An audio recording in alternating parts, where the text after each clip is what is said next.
بسم الله الرحمن الرحيم. حديث نمبر 27. وبه حدثنا أبو اليمان قال أخبرنا شعيب عن الزهري قال أخبرني عامر بن سعد بن أبي وقاص عن سعد رضي الله عنه أن رسول الله صلى الله عليه وسلم أعطى رهطا وسعد جالس، فترك رسول الله صلى الله عليه وسلم رجلا هو أعجبهم إلي، فقلت يا رسول الله ما لك عن فلان؟ فوالله إني لأراه مؤمنا. فقال أو مسلما.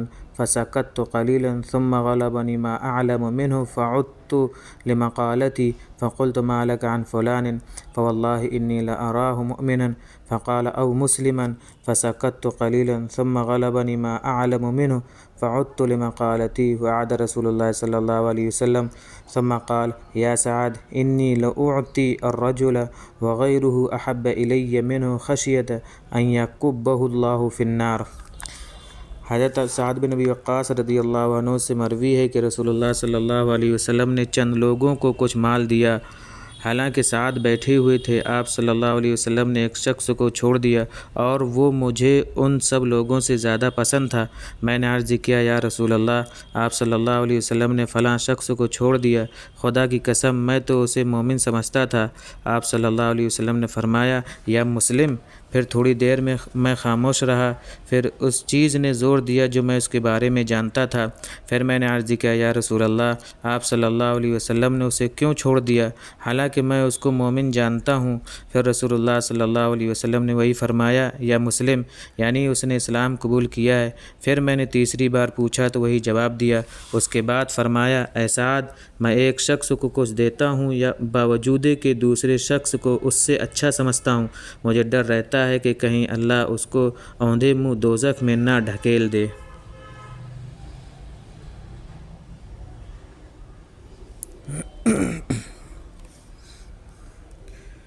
حدیث نمبر 28۔ حدثنا قتيبة قال حدثنا الليث عن يزيد بن أبي حبيب عن أبي الخير عن عبد الله بن عمرو أن رجلا سأل رسول الله صلى الله عليه وسلم أي الإسلام خير؟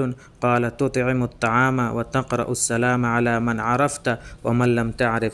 حضرت عبداللہ ابن عمرو رضی اللہ عنہ سے روایت ہے کہ ایک شخص نے رسول اللہ صلی اللہ علیہ وسلم سے دریافت کیا کہ اسلام کی کون سی خصلت بہتر ہے؟ آپ صلی اللہ علیہ وسلم نے فرمایا تم کھانا کھلاؤ اور جاننے والے اور نہ جاننے والے کو سلام کرو۔ باب کفران العشیر و کفر دون کفر۔ حدیث نمبر 29۔ حدثنا عبداللہ بن مسلمة عن مالک عن زید بن اسلم عن عطاء بن یسار عن ابن عباس رضی اللہ عنہ قال قال النبی صلی اللہ علیہ وسلم اریت النار فاذا اکثر اہلها النساء یکفرن قیل ایکفرن باللہ قال یکفرن العشیر ویکفرن الاحسان لو احسنت الى احداهن الدهر ثم رأت منك شيئا قالت ما رأيت منك خيرا قط۔ حضرت ابن عباس رضی اللہ عنہما سے روایت ہے کہ نبی صلی اللہ علیہ وسلم نے فرمایا کہ مجھے جہنم دکھلائی گئی، دیکھا کہ وہاں عورتیں زیادہ ہیں، وہ کفر کرتی ہیں۔ آپ صلی اللہ علیہ وسلم سے دریافت کیا گیا کیا اللہ کے ساتھ کفر کرتی ہیں؟ آپ صلی اللہ علیہ وسلم نے فرمایا شوہر کے ساتھ کفر کرتی ہیں اور احسان نہیں مانتی ہیں۔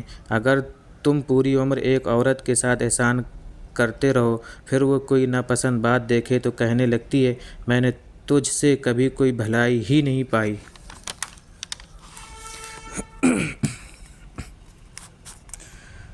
حدیث نمبر 30۔ حدثنا سلیمان بن حرب قال حدثنا شعبة عن واصل الأحدب عن المعمور بن سويد قال لقيت أبا درد بالربذة وعليه حلة وعلى غلامه حلة فسألته عن ذلك فقال إني ساببت رجلا فعيرته بأمه فقال لي النبي صلى الله عليه وسلم يا أبا در أعيرته بأمه إنك امرؤ فيك جاهلية إخوانكم خولكم جعلهم الله تحت أيديكم فمن كان أخوه تحت يديه فليطعمه مما يأكل ويلبسه مما يلبس ولا تكلفوهم ما يغلبهم فإن كلفتموهم فأعينوهم۔ حضرت معرور سے منقول ہے کہ میں نے مقام ربضہ میں ابو ذر سے ملا، وہ اور ان کا غلام ایک جیسا جوڑا پہنے ہوئے تھے۔ میں نے اس کی وجہ پوچھی تو انہوں نے کہا میں نے ایک شخص کو برا بھلا کہا، پھر میں نے اسے اس کی ماں کی غیرت دلائی۔ اس پر نبی صلی اللہ علیہ وسلم نے مجھ سے فرمایا ابو ذر تو نے اسے ماں کی عار دلائی ہے، بے شک تو ایسا شخص ہے جس میں جاہلیت کی خصلت ہے، تمہارے غلام تمہارے بھائی ہیں، یعنی اللہ نے تمہارے ماتحت بنایا ہے، تو جس کا بھائی اس کا ماتحت ہو تو وہ اس کو وہی کھلائے جو خود کھائے، اور وہی پہنائے جو خود پہنے، اور ان سے وہ کام نہ لو جس کو وہ نہ کر سکیں، اور اگر ایسا کام لینا چاہو تو ان کی مدد کرو۔